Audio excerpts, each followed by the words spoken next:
আমি বারবার যেটা বলি যে আমি অত্যন্ত খারাপ বক্তা, লিখে দিতে পারি, কিন্তু যখন এই ভাষণের পর্বটা আসে রীতিমতো এখনও অবধি আমার আর কি খুব একটা ভালো বক্তা নই কোনোভাবে।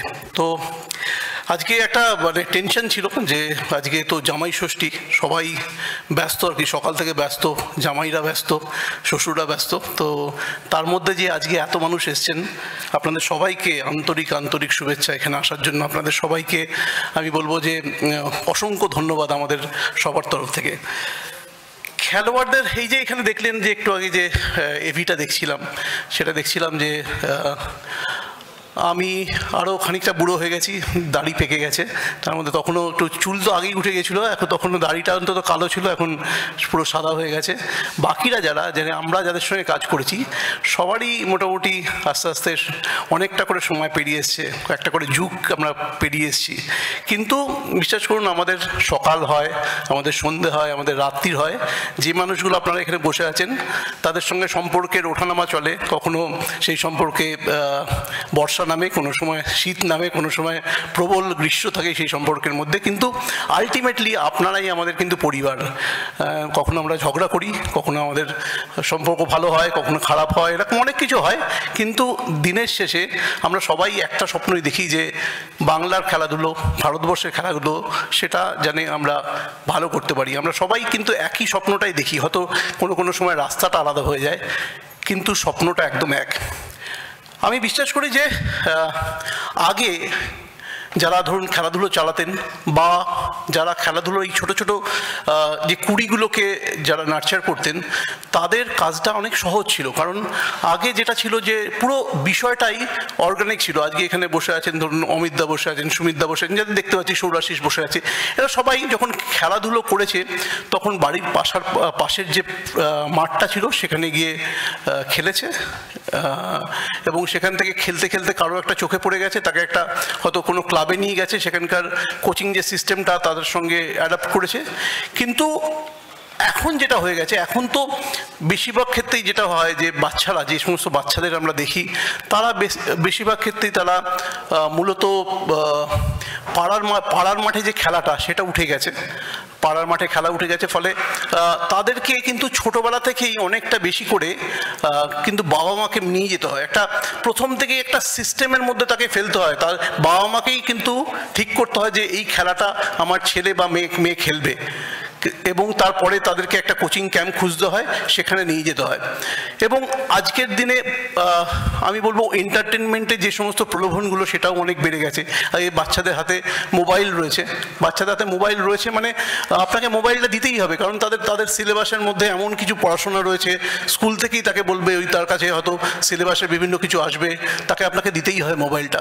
সুতরাং এরকম একটা সময় যখন অন্যান্য অনেক কিছুর প্রলোভন বেশি, অন্যান্য অনেক কিছুর সমস্যাগুলো অনেক বেশি, সেখানে খেলাধুলোর এই যে পর্বটার কথা বলছি, যে অভ্যাসটার কথা বলছি, যে এই যে আমরা যে সাপোর্ট সিস্টেমটা আমরা তৈরি করে রেখেছি, যেটার কথা বলছি, সেটা কিন্তু অনেক কঠিন হয়ে গেছে। সুতরাং বাবা মার কাজটাও অনেক কঠিন হয়েছে, বাবা মার দায়িত্বও অনেক বেড়ে গেছে। এরকম একটা সময় আমরা গত বছর ভেবেছিলাম প্রথমবার যে আমরা এই অনুষ্ঠানটা করব। এই অনুষ্ঠানটা আমরা গত বছর প্রথমে ছোট করে করেছিলাম, পরের বার এবছর সেকেন্ড টাইম।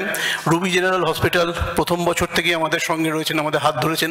এবার আমাদের সঙ্গে অ্যাডামাস গ্রুপ, তারা এবার আমাদের সঙ্গে যুক্ত হয়েছেন। তারা অ্যাডামাস নিজেদের একটা স্পোর্টস একটা ইউনিট ক্লাব, মানে শুধুমাত্র ক্লাব নয়, ওরা একটা ওদের স্পোর্টস ইউনিভার্সিটি চালু করেছেন। সেখান থেকে ওরা প্রচুর খেলোয়াড়দের তারা প্রশিক্ষণ দিচ্ছেন, তার সঙ্গে ক্লাব করেছেন। এখানে সিএবির যে লিগ সেখানে তারা খেলছেন, আইএফএল লিগে তারা খেলছেন। এবং এই যে পুরো ব্যাপারটা, যে সিস্টেমটা, ওদের যে সিস্টেমটা সেটাকে সাপোর্ট করছে, বেঙ্গল স্পোর্টসকে সাপোর্ট করছে, সেটা সব মিলিয়ে আমাদের মনে হয়েছিল যে কাজটা আমরা করছি, ওরা যদি আমাদের সঙ্গে থাকেন, আশা করি আমরা রবি জেনারেল হসপিটাল আমরা সবাই মিলে যে কাজটা করবার চেষ্টা করছি সেটাকে আরেকটু বড় করা যেতে পারে। এবং এই কাজটাকে আরও বড় করার দরকারও আছে আগামী দিনে। কারণ যে বাবা মারা অ্যাকচুয়ালি ছোটোবেলা থেকে এই বাচ্চাগুলোকে বড় করে, এই বাচ্চাগুলোর সঙ্গে যে অনেক রকম স্যাক্রিফাইস করে, আমরা হয়তো সেলিব্রেট করি, খেলোয়াড়কে সেলিব্রেট করি, আমরা হয়তো তাদেরকে বিভিন্ন রকমভাবে আমরা উদযাপন করি, তাদেরকে বিভিন্ন রকম সম্মান দিই, কিন্তু বাবা মা ওই তাদের সম্মান পেতে দেখেই খুশি থাকে। কিন্তু তাদেরকেও যদি সত্যি একটু একটা মঞ্চে এনে বলা যায় যে তুমি না থাকলে সত্যি এই সকালটা হতো না বা এই বিকেলটা হতো না, তাহলে কিন্তু আমার মনে হয় যে সেটা সবার জন্যই খুব ভালো। মানে এই আমাদের এই যে ফ্র্যাটার্নিটির কথাটা বললাম, সবাই এই ফ্র্যাটার্নিটিটা সবাই মিলে আমরা ভালো থাকবো। একটা কথা বলি যে আমাদের স্পোর্টসে কিন্তু একটা ভালো সময় এই সময়, ধরুন মোহনবাগান একটা অসাধারণ স্বপ্নের একটা দৌড়ের মধ্যে তৈরি রয়েছে, ইস্ট বেঙ্গল ক্লাব তারাও এবছর না গত বছরের শুরুর দিকটা একটা ট্রফি পেয়েছিল, একটা সুপার কাপ পেয়েছিল। মোহামেডান স্পোর্টিং ক্লাব ISL খেলছে, আই লিগ চ্যাম্পিয়ন হয়ে। আমাদের বেশ কিছু খেলা, বেঙ্গল স্পোর্টস যদি ফুটবলের কথা বলতে হয়, আমরা ভালো করেছি। আমরা ন্যাশনাল গেমস যেটা হয় গত এবছরই হয়েছে, সেখানে আমরা সব মিলিয়ে আমি ওইটাই লিখে রেখেছি যে আমরা 8th হয়েছি। আমরা পেয়েছি হচ্ছে 16টা সোনা পেয়েছি, 13টা রূপো পেয়েছিলাম, 18টা ব্রোঞ্জ পেয়েছিলাম, নিয়ে আমরা 8th পজিশনে গেছিলাম। প্রথমে ছিল হচ্ছে যে প্রথম স্থানে ছিল সার্ভিসেসকে অনেক রকম সুবিধা পায় সার্ভিসেস গভর্নমেন্টের তরফ থেকে, যারা সার্ভিসেসে কাজ করেন, যারা আর্মি বা বিভিন্ন রকম ডিপার্টমেন্টে আছেন। কিন্তু একই রকমভাবে আমাদের দেখতে হলে তারপরে যে স্টেটটা সবার আগে ছিল সে হচ্ছে মহারাষ্ট্র। তাদের কিন্তু পদক সংখ্যা কিন্তু 54, 71, 76, মানে 54টা সোনা, 71টা রূপো, 76টা ব্রোঞ্জ। সুতরাং আমরা অনেকটা পিছিয়ে গেছি কিন্তু খেলাধুলায়, এটাও কিন্তু একই সঙ্গে অ্যাকসেপ্ট করতে হবে, আমরা অনেকটা পিছিয়ে গেছি। এবং আমি বিশ্বাস করি যে আমরা সেই বাঙালি, আমাদের আজকের সময়ের সেই বাঙালি আমরা যারা ডিপলি রুটেড থাকবো, বাঙালির কালচার, বাঙালির যে শিক্ষা, সমস্ত কিছুর সঙ্গে রুটেড থাকবো, কিন্তু আমাদের লক্ষ্যটা খুব অ্যাগ্রেসিভ হবে, আমরা খুব আক্রমণাত্মক বাঙালি হব, যেখানে যে বাঙালি সব জায়গাতে সেরা হতে চাইবে।